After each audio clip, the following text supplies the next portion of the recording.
हाँ लिसनर्स, आ चुके हैं आप लोग के लिए माफियाज ट्रैप्ड वाइफ का न्यू एपिसोड। चलिए शुरू करते हैं इसे।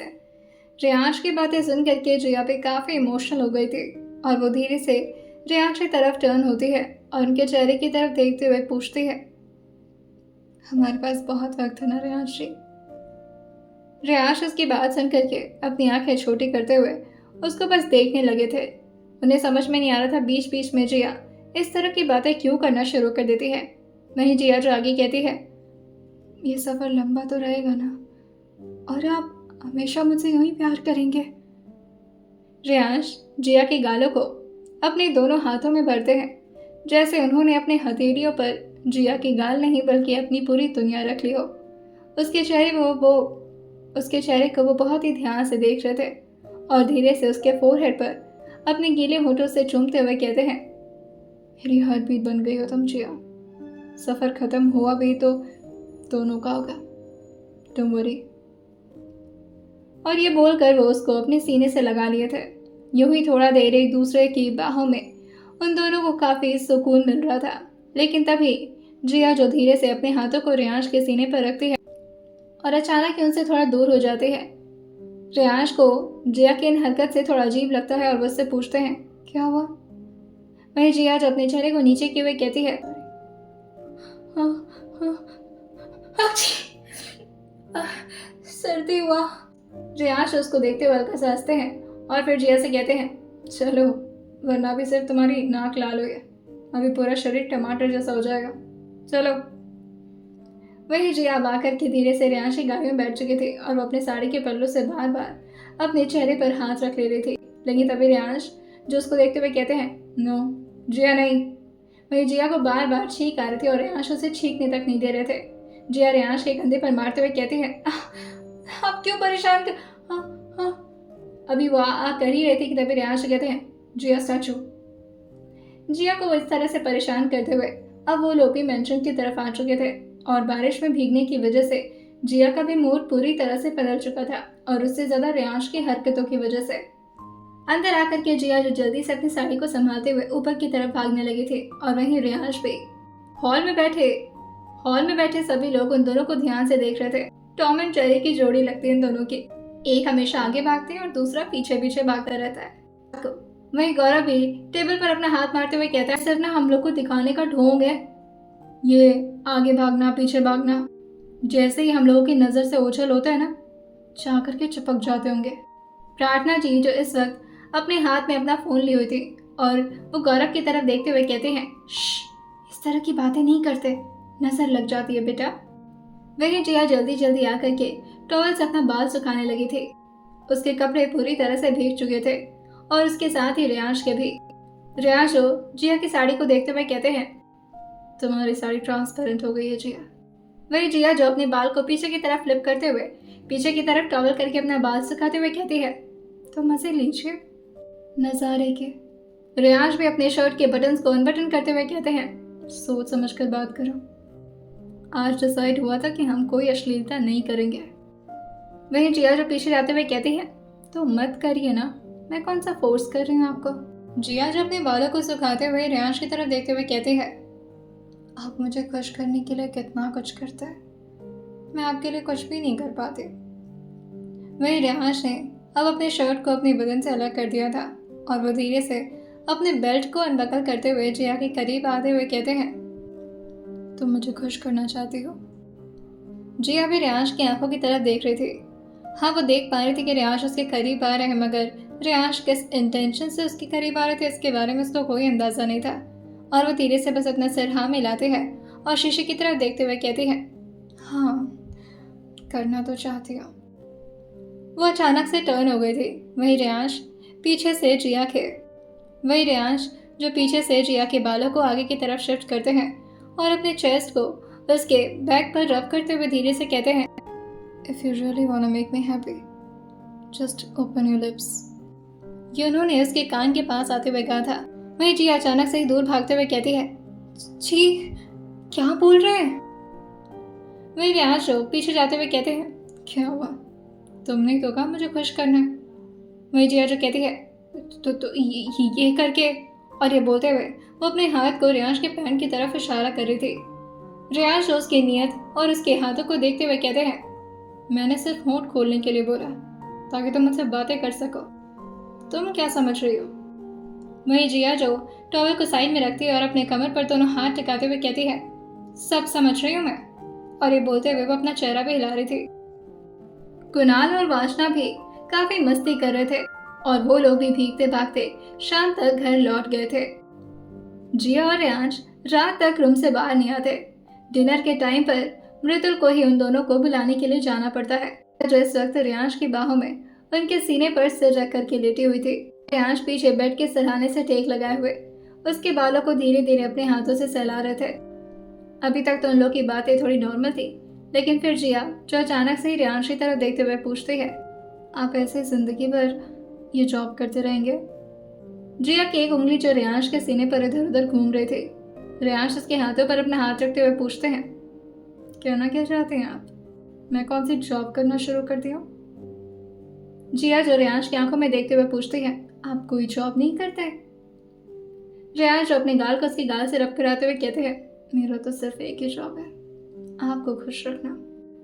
वही जिया जो अपनी गाल को हटाते हुए कहती है, ऐसे मत आया करी मेरे करीब। आपको पता है ना मुझे क्लीन शेव पसंद है, ऐसे चुभती है मुझे आपकी दाढ़ी। वही जिया जो रियांश के सीने से थोड़ा अलग होते हुए कहती है, वैसे एक बात बोलूं, मुझे पता है आप मानने तो वाले नहीं हैं, पर फिर भी मैं कहना चाह रही थी तो कह दूं ना। रियांश भी ठीक तरीके से बैठते हुए जिया की तरफ देखते हुए कहते हैं, ऐसे क्यों बोल रहे हो? कौन सी बात नहीं मानता मैं तुम्हारी, तुम हुक्म तो करो। जिया भी थोड़ा नॉटी होते हुए कहती है, तो फिर ठीक है, मेरे सामने शर्ट में पहना करिए आप। जिया की बात सुनकर रियांश जो एक पिलो लेकर के अपने आप को उससे कवर करते हुए कहते हैं, कोई बचाओ मुझे, इज्जत लूट रही मेरी बीवी। अनफॉर्चुनेटली मृदुल जो बाहर की तरफ टिक करके उन लोग की बातें सुन रही थी और तभी उसका पैर जो कि हल्का सा लड़खड़ाता है और वो अंदर की तरफ आ जाती है। ऐसा समझ में आ रहा था कि वो काफी टाइम से टिक करके उन दोनों की बातें सुन रही थी और वो झट से अपनी गलती को मानते हुए कहती है, सॉरी, मैं तो बस खाने के लिए बुलाने आई थी, खाना लग गया है, आ जाओ तुम लोग। और ये बोलकर कि वो जल्दी से बाहर की तरफ भाग जाती है। वही जिया अपने मुंह पर हाथ रखते हुए कहती है, हो गई बेइज्जती। वही रियांश जो पिलो को नीचे की तरफ फेंकते हुए कहते हैं, ये लोग तो हमें रोल प्ले भी नहीं करने देंगे यार। जिया जो रियांश की गालों पर धीरे से अपना हाथ चलाते हुए कहती है, मुझे कुछ सीरियस बोलना था, आप हमेशा हर बात को मजाक में ले लेते हैं। वही रियांश जो उसको अपनी तरफ खींचते हुए कहते हैं, क्या है बताइए। वही जिया जो कहती है, आप बात मानेंगे मेरी? रियांश जो कहते हैं, अरे यार तुम कहो तो सही। वही जिया जो कहती है, मुझे डर लगता है, मुझे बहुत डर लगता है जब मैं सोचती हूँ कि आप जो भी करते हैं वो बहुत गलत चीज़ है। क्यों करते हैं ये सब? ना क्या करें, माफिया बनना अच्छी बात नहीं है, प्रोड्यूसर बनकर भी तो जिंदगी बिताई जा सकती है ना। और फिर शायद हमारे पास उतना पैसा नहीं होगा तो क्या हो गया। वही रियांश उसके जवाब में बोलते हैं, तुम्हें पता है मेरे नेटवर्क का 60 to 65% प्रॉफिट मुझे उसी बिजनेस से मिलता है, और जहाँ इतना प्रॉफिट है ऑब्वियसली मैं उसे छोड़ने तो नहीं वाला। और मैं क्या गलत करता हूँ? मैं तो सिर्फ वेपन्स बनाता हूँ, गलत तो उसे गलत तरीके से यूज़ करने वाले करते हैं, राइट? वही जिया जो कहती है, आपको बददुआएं मिलती होंगी ऐसे तो। आपको पता है उन बंदूकों की वजह से कितने लोग की जिंदगियां उजड़ जाती होंगी। आप इस चीज़ को थोड़ा सीरियसली लीजिए ना। और हाँ, मैं बता दे रही हूँ पहले, आपको बात मानना है तो मानिए वरना मत मानिए, लेकिन जितनी भी बददुआएं हैं ना वो सब बीवी को लगती है। और ये बोल करके वो खड़ी होती है और जल्दी जल्दी रूम से बाहर की तरफ निकलने लगती है। रियांश और जिया की बात को ज़्यादा सीरियस ना लेते हुए अपने बाल को ठीक करते हैं और वो भी जिया के पीछे पीछे बाहर की तरफ आने लगे थे। जिया भी आगे की तरफ जा ही रही थी कि तभी एक केयर टेकर जो उसे लड़खड़ाते हुए लड़ जाती है। जिया उसे संभाल कर खड़ा करते हुए कहती है, ठीक है, अब क्या हुआ आपको? वही वो केयर टेकर घबराए हुए कहती है, मैम लूसीफर। जैसे उसने ये बोला था जिया का दिल एकदम से धक से रह जाता है और वो जोर से उसका हाथ पकड़ते हुए कहती है, क्या हुआ लूसीफर को? सब ठीक तो है ना? वही वो केयर टेकर जो अपने सर को ना मिलाते हुए कहती है, ma'am can you please tell this to sir, अगर हम बताएंगे तो वो हमें मार देंगे। जिया जो उनके हाथ पर अपना हाथ रखते हुए कहती है, don't worry, just calm down, okay. और सांस लो तुम पहले। और फिर पीछे पीछे रियांश भी, जो कि हल्का सा स्माइल करते हुए बाहर की तरफ आ रहे थे।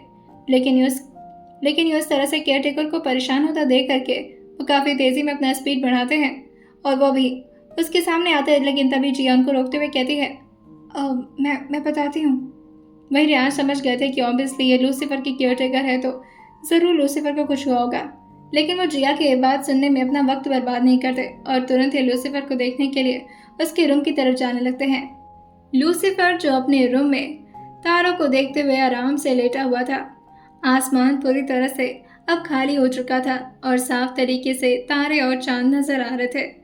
रियांश उसे आकर के तुरंत ही अपने गोद में लेते हैं और धीरे से उसे अंदर की तरफ ले आकर के बेड पर रखते हुए कहते हैं, "Are you okay? क्या हुआ मेरे बच्चे को?" जिया भी दौड़ते हुए उनके पीछे पीछे आ गई थी और लूसीफर को इस हालत में देख करके उसे भी काफी बुरा लगता है।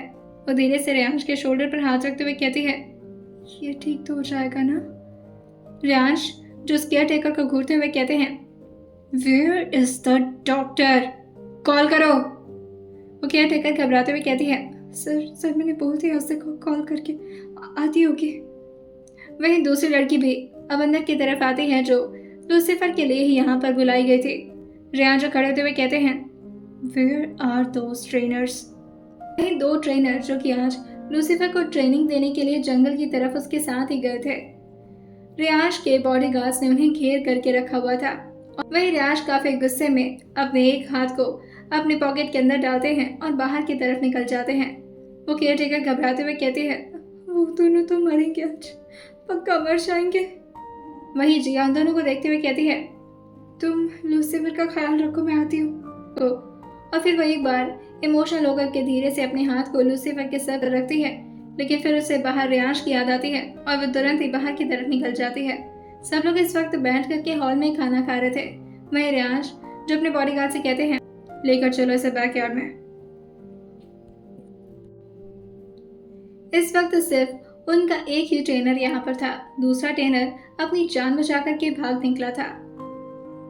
और जैसे ही रियांश को ये एक सिक्योरिटी बताता है, रियांश तुरंत ही अपने गन को लेते हैं और उसे लोड करके अभी वो ट्रेनर को शूट करते उससे पहले ही जिया पीछे पीछे दौड़ते हुए आकर कहती है, "रुक जाइए प्लीज, एक बार मेरी बात सुन लीजिए।"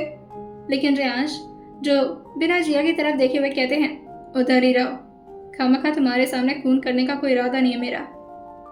वही जिया जो कहती है, "एक बार मेरी बात सुन लीजिए प्लीज।" वही रियांश गुस्से में गन को नीचे फेंकते हुए जिया की तरफ आते हुए कहते हैं, "क्या है? और मैंने कहा ना कि मुझे इस मामले में तुम्हारी इंटरफेरेंस नहीं चाहिए।"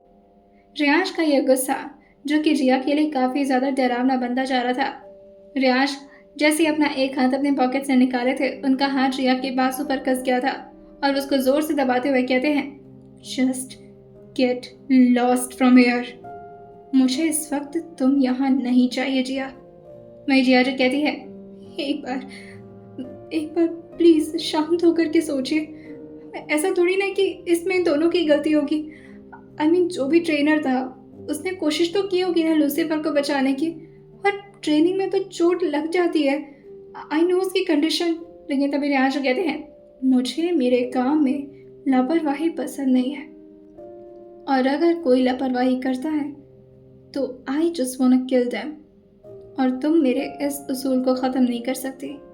तो इसलिए अंदर जाओ, वरना खामखा मुझे तुम्हारे सामने खून करना पड़ेगा।" बोल करके रियांश, जो अपना हाथ आगे की तरफ बढ़ाए थे, और उनका एक बॉडीगार्ड जो उनके हाथ में बंदूक रख देता है। अंदर किसी को कुछ भी नहीं पता था कि आखिर बाहर चल क्या रहा है। जिया जो बार बार रियांश को रोकने की कोशिश कर तो रही थी, लेकिन रियांश का जब गुस्सा उनके दिमाग पर हावी होता तो वो किसी के नहीं सुनते थे। और जिया के सामने ही वो सामने गिड़गिड़ाता ट्रेनर, जो अपना दम तोड़ चुका था, बंदूक की गोली जो कि उसके सर से आर पार हो गई थी, और जिया ये देख नहीं पाती। उसने तुरंत ही अपना चेहरा दूसरी तरफ घुमा लिया था और वो रोते हुए अपने कमरे में दोबारा से भाग कर आ जाती है। वह एक वेटरनरी डॉक्टर को लूसीफर के इलाज के लिए बुलाया गया था। उसका कंडीशन वैसे तो बहुत ज़्यादा क्रिटिकल नहीं था, बस उसके पेट के पास एक छोटी सी कट लगी हुई थी, जिससे काफ़ी रफ्तार से खून बह रहा था। कुछ देर उसका ट्रीटमेंट ऐसे ही चलता है और फिर वेटरनरी डॉक्टर जो रियांश की तरफ देखते हुए कहते हैं, "डोंट वरी, वो ठीक हो जाएगा।" बस इसे थोड़ा एक्स्ट्रा मील दीजिएगा ताकि इसकी बॉडी जल्दी रिकवर कर सके। पेन किलर मैंने इंजेक्ट कर दिया बॉडी में, अब इसको ज़्यादा पेन नहीं होगा और वो आराम से सो जाएगा। रियांश उस बात पर भी कुछ भी नहीं बोले थे। कुणाल को भी जैसे इस बारे में इंफॉर्मेशन लगी थी, वो भी रियांश के मेंशन की तरफ ही पहुंच जाता है। सब लोग को लूसीफर के कंडीशन के बारे में तो पता चल चुका था, लेकिन उसके ट्रेनर के साथ अभी अभी रियांश ने क्या किया है इस बारे में फैमिली के किसी भी मेंबर को कोई अंदाजा नहीं था। जिया जो इस वक्त रूम में बैठी बुरी तरह से शिवर कर रही थी, उसकी आंखें इस वक्त बंद थी और उसके सामने उसके बचपन का एक नज़ारा चल रहा था, जहां उसके बड़े पापा एक आदमी को बुरी तरह से मार रहे थे और एट लास्ट वो अपने गन को अपने हाथ में लेते हैं और उसे लोड करके जिया के सामने ही उस आदमी को मार देते हैं। और ऐसे ही कुछ और भी सीन्स जो उसकी आंखों के सामने किसी रील की तरह चल रहे थे, जब एक लड़के ने जिया को प्रपोज करने की हिम्मत की थी। सबके सामने उसको इतनी बुरी तरह से मारा जा रहा था, उसके पूरे मुंह से उसके सर से खून आना शुरू हो गया था। जिया जो अपने घुटनों पर बैठ करके अपने बड़े पापा के सामने गिड़गिड़ाई जा रही थी, मगर तभी उसके चाचा आकर के उसका हाथ पकड़ते हैं और उसे खींच करके घर के अंदर लेते जाते हैं। और बिल्कुल वही और आज उसने रियांश का देखा था। उसे अभी तक तो लगा था कि उसकी फैमिली से रियांश बहुत मुख्तलिफ है, लेकिन अब जाकर के उसे समझ में आ रहा था कि सिचुएशन तो बिल्कुल ही सेम है रियांश के साथ। और आज जिस तरह से उन्होंने जिया के ऊपर रिएक्ट किया था, उससे जिया और ज़्यादा बुरी तरह से डरना शुरू कर दी थी। इतने वक्त बाद तो वो रियांश के साथ कंफर्टेबल हो पाई थी, लेकिन आज उस थोड़े से ही गुस्से ने जिया को अंदर तक डरा दिया था। जब तक लूसीफर सो नहीं जाता, रियांश अपने रूम में वापस नहीं लौटे थे। अब तो उन्हें कोई खाना खाने के लिए भी नहीं पूछता, क्योंकि सबको पता था कि रियांश लूसीफर से कितना ज़्यादा कनेक्टेड है और उनका गुस्सा भी सब लोग उनकी आंखों और उनके चेहरे पर साफ तरीके से देख पा रहे थे। और जब रियांश गुस्से में होते थे तो कोई उनसे बात करना प्रेफर नहीं करता था, इवन प्रार्थना जी भी नहीं। रियांश रोज सीढ़ियाँ चढ़ते हुए अपने रूम की तरफ वापस आ गए थे और काफ़ी गुस्से में दरवाज़ा खोलते हैं और इसे ज़ोर से बंद कर देते हैं। जिया चुपचाप बेड पर बैठे रोए जा रही थी और वहीं रियांश काफ़ी जल्दी जल्दी में इधर से उधर चले जा रहे थे और वो बार बार अपने फ़ोन की स्क्रीन की तरफ देख रहे थे, जैसे वो किसी के कॉल या किसी के मैसेज का वेट कर रहे हों। कि तभी थोड़ी देर में उनके फ़ोन पर किसी का कॉल आता है और रियांश तुरंत ही फ़ोन रिसीव करते हुए पूछते हैं, मिला वो? दूसरी तरफ से आवाज़ आती है, यस बॉस, मिल गया वो, जंगल के अंदर छुपने की कोशिश कर रहा था। वही रियांश कहते हैं, लेकर आओ उसे मेरे सामने। और हाँ, भागने का बहुत शौक है ना उसे, उसके हाथ गाड़ी के पीछे बांधो और खिसराते हुए लेकर आओ उसे। उसकी हालत मेरे सामने सही सलामत बिल्कुल नहीं होनी चाहिए, वरना तुम में से कोई जिंदा नहीं बचेगा। और ये बोलकर उन्होंने फ़ोन रख दिया था और जैसे ही उन्होंने फ़ोन काटा था वो काफ़ी गुस्से में फ़ोन को बेड पर पटकते हैं, जिससे जिया के पैरों पर जाकर के लग जाती है। जिया हल्का सा सिसकी भरती है, लेकिन उससे ज़्यादा डर तो उसे इस बात से लग रहा था कि रियांश अब उस दूसरे ट्रेनर का क्या करने वाले हैं। जिस तरह से रियांश उस पनिशमेंट के बारे में जिया के सामने ही जिक्र कर रहे थे, जिया अपनी आंखें बंद किए हुए चुपचाप बस उस दर्द को सह लेती है। लेकिन अब जाकर के रियांश का दिमाग थोड़ा ठंडा हो रहा था और वो जिया की हालत की तरफ देखते हैं और फिर उसके सामने आकर बैठते हुए कहते हैं, तुम्हें क्या हो गया? जिया अभी भी अपने सिर को नीचे की तरफ झुकाए हुए थे और अपने घुटनों पर अपने हाथ को रख के टेक लगाई थी। रियांश उसके सर पर धीरे से अपना हाथ रखते हैं और फिर जिया के चेहरे को उठाने की कोशिश करते हुए कहते हैं, जिया, और उसको समझाते हुए कहते हैं, जिया, ट्राई टू अंडरस्टैंड, तुम इस सिचुएशन को नहीं समझ सकती। जिया जो धीरे से अपने सिर को उठाती है और उसकी आंखें रोते रोते बुरी तरह से लाल हो गई थी। रियांश ये देख करके तुरंत ही जिया के और करीब आकर के उसके गाल पर हाथ रखते हुए कहते हैं, तुम क्यों नहीं समझती हो? तुम्हें लगता है कि तुम्हारी तरह दुनिया भी बहुत अच्छी है, ऐसा नहीं है। नहीं, जिया जो कहती है, लूसीफर को तो ऐसे भी चोट लग सकती थी ना, जरूरी थोड़ी ना उस ट्रेनर ने जानबूझ करके। वही रियांश जो गुस्से में कहते हैं, जिया, इस बारे में हम बात ना करें तो बेहतर होगा। लूसीफर कोई मामूली चीज़ नहीं है मेरे लिए, फैमिली मेंबर माना है मैंने उसे, और मेरी फैमिली मेंबर में से अगर किसी को भी कोई तकलीफ होगी तो ऑब्वियसली मुझे बहुत गुस्सा आएगा। वाचना के बाद अगर मैं वाकई में इस फैमिली मेंबर में किसी को प्यार करता हूँ तो वो मेरा लूसीफर ही है। उसका है कौन इस दुनिया में मेरे अलावा? फिर मैं ही उसका ठीक तरीके से ख्याल नहीं रख पाऊंगा तो फिर क्या फ़ायदा उसे उस दिन बचाने का। तुम मेरी सिचुएशन नहीं समझ सकती जिया। वहीं जिया जो रियाज की तरफ देख करके अपना गर्दन धीरे से टिल्ट करते हुए कहती है, आपके लिए वाचना के बाद लूसीफर है, मतलब मैं कहीं नहीं आती उसमें। तो अपने फोरहेड को अपने हाथ से रब करते हैं और पीछे की तरफ लेटते हुए कहते हैं, कम ऑन यार जिया, तुम्हारे बिना सांस लेना मुश्किल है मेरा, ये बात तुम्हें समझ क्यों नहीं आती। जिया जो पीछे जाते हुए कहती है, मत करिए ये नाटक मेरे सामने, आपने पूरी तरह से सबके सामने मुझे डांट दिया और कितने जोर से हाथ भी पकड़ा मेरा। जो अपने फुटवेयर को निकाल करके जिया के करीब आते हुए पूछते हैं, तुम्हें मैंने कहा था वहां पर आने के लिए, हाँ, और कहाँ लगी, हाथ दिखाओ जरा। वही जिया जो कहती है, मत छूइए मुझे, आपको इतना गुस्सा आता है कि आप अपनी बीवी को भी हर्ट कर सकते हो ना गुस्से में। रियाज तुरंत ही अपने सर को ना मिलाते हुए कहते हैं, कभी नहीं जिया, नेवर, मैं तुम्हें कभी हर्ट नहीं कर सकता, मगर एक बात तुम भी मेरे बारे में जान लो, तुम्हारे लिए बेहतर होगा कि जब मैं गुस्से में रहा करूं मेरे सामने मत आया करो, मैं गुस्से में कुछ भी कर सकता हूँ। और फिर वो जिया के पैर को ज़बरदस्ती नीचे की तरफ खींचते हैं और उसके लैब पर आकर के अपने सिर को रखते हुए कहते हैं, और अगर तुम मेरे सामने आ भी गई ना तो मैं खुद को हर्ट कर लूँगा, लेकिन तुम्हें कुछ नहीं करूँगा यार। और बताओ तुम कहाँ लगी, तुम्हें इस हाथ में पकड़ा था ना मैंने।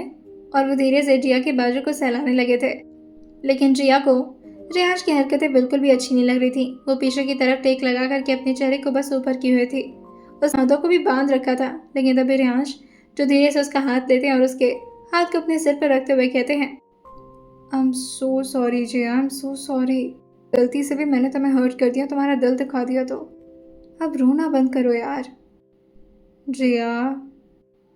वही जिया धीरे से रियाज की तरफ एक बार देखती है और फिर से अपना चेहरा दूसरी तरफ करते हुए कहती है, मत देखिए मुझे इस तरह से, मैं नहीं मानने वाली।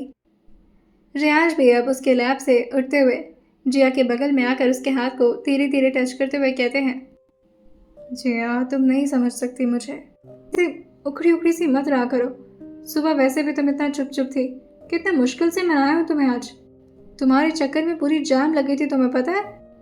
वह जिया रियाज की तरफ देख कर पूछती है, मैंने कहा था लगवाने के लिए जाम, आपकी प्रॉब्लम है ये, और क्यों कर रहे हैं मुझसे बात, आपको गुस्सा आ रहा है ना मेरे ऊपर, मेरे सामने उस आदमी को मार दिया।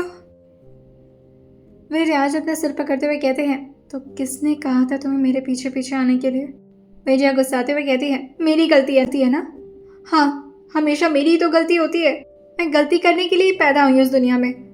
बचपन में बड़े पापा, चाचा, पापा की नज़र में गलतियां करती थी और अब आपकी भी नज़र में। जिस तरह से जिया लगातार रियाज को बोल रही थी, रियाज चुपचाप उसकी बातें सुन रहे थे और धीरे से कहते हैं, वैसे गुस्से में मैं हूँ या तुम। जिया अपना चेहरा नीचे की तरफ करते हुए कहती है, मैं गुस्से में नहीं हूँ, मुझे डर लगता है आपसे, स्पेशली आप जब गुस्सा होते हैं तब। मैं नहीं चाहती हूँ कि आप मुझे कभी भी उस नज़र से देखें, लाल लाल आंखें ऐसे नस वस भी दिखने लगती है आपकी बाहर। रियाज जो उसको घूरते हुए कहते हैं, तुम डरती हो तब भी इतना चिल्लाती हो। और फिर उसके करीब आते, लेकिन जिया जो तुरंत ही पिलो लेकर के बगल में लेटते हुए कहती है, मुझे नींद आ रही है, बात मत करिएगा मुझसे। और फिर एक बार वो रियाज की तरफ घूरते हुए कहती है, आपने बाहर से अपने बड़े पापा की याद दिला दी, आप में और उनमें कोई फर्क नहीं है। अपनी करवट बदलते हुए काफी देर से फुसफुसाती है, आज के बाद कभी आपसे कुछ नहीं कहूंगी। रियाज का भी गुस्सा जो कि हाइपर हो रखा था, जिसकी वजह से वो भी अपने दिमाग को ठंडा करने के लिए कोल्ड शावर लेते हैं। लगभग 1 घंटे में वो दोबारा से जिया के बगल में आकर लेट चुके थे। जिया ने अभी भी अपनी आंखें खोल रखी थी, लेकिन वो एक बार भी रियाज की तरफ ना तो मुड़ रही थी और ना ही उनका कोई जवाब दे रही थी। रात में जिया ने खाना भी नहीं खाया था, वो ऐसे ही चुपचाप सोने लगी थी। रियाज धीरे से उसकी तरफ आते हुए पूछते हैं, मैं खाना लेने जा रहा हूँ, चलोगी। जिया अपने सर को बस ना में हिला देती है और धीरे से अपने आप को ब्लैंकेट के अंदर कवर कर लेती है। रियाज धीरे धीरे नीचे से ब्लैंकेट खींचते हुए कहते हैं, दोबारा से पेंगुइन मत बनो तुम। अच्छा सुनो। वही जिया जो कहती है, मुझे कुछ नहीं सुनना। वही रियाज जो कहते हैं, सुन तो लो। अच्छा ना, गलती हो गई, सॉरी। घुटने पर बैठकर माफी मांगो तुमसे, तब मानोगी। वही जिया जो रेयांश को जवाब देते हुए काफ़ी उखड़े भरे टोन में कहती है, नहीं करते आप मुझसे प्यार। दिख गया मुझे आपके लिए सबसे ज़्यादा मैटर कौन करता है, आपका गुस्सा। आप सबसे ज़्यादा अपने गुस्से से प्यार करते हैं, मत करिए ना मुझसे बात। और ये बोल करके जिया अपने आप को दोबारा से पूरी तरह ब्लैंकेट में कवर कर ली थी। रेयांश भी अब और ज़्यादा जिया को परेशान ना करते हुए बेड के कॉर्नर साइड में आ जाते हैं और वहीं एक पिलो अपने लैप पर रख करके सीलिंग की तरफ ध्यान से देखते हुए कुछ गुनगुनाने लगते हैं। क्या तुझे अब ये दिल बताए, तुझ पे कितना मुझे प्यार आए, आंसुओं से लिख दूं मैं तुझको, कोई मेरे बिन पढ़ ही न पाए।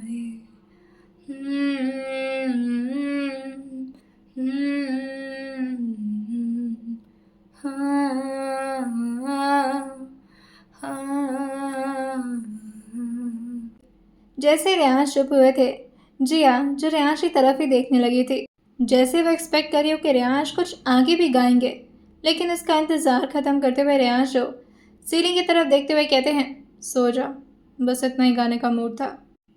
और अब उन्होंने भी अपने करवट को दूसरी तरफ कर लिया था। जिया भी अब सीलिंग की तरफ देखते हुए धीरे से अपने आप से ही कहती है, पता नहीं कैसे इंसान है ये, एक पल में इतना गुस्सा, अगले पल में इतना प्यार, लेकिन इनका गुस्सा बहुत खराब है। और ये बोलते हुए दोबारा से वो अपने करवट को बदलते हुए रेयांश के ठीक ऑपोजिट साइड में लेट गई थी और उसने भी अब अपनी आंखें बंद कर ली थी।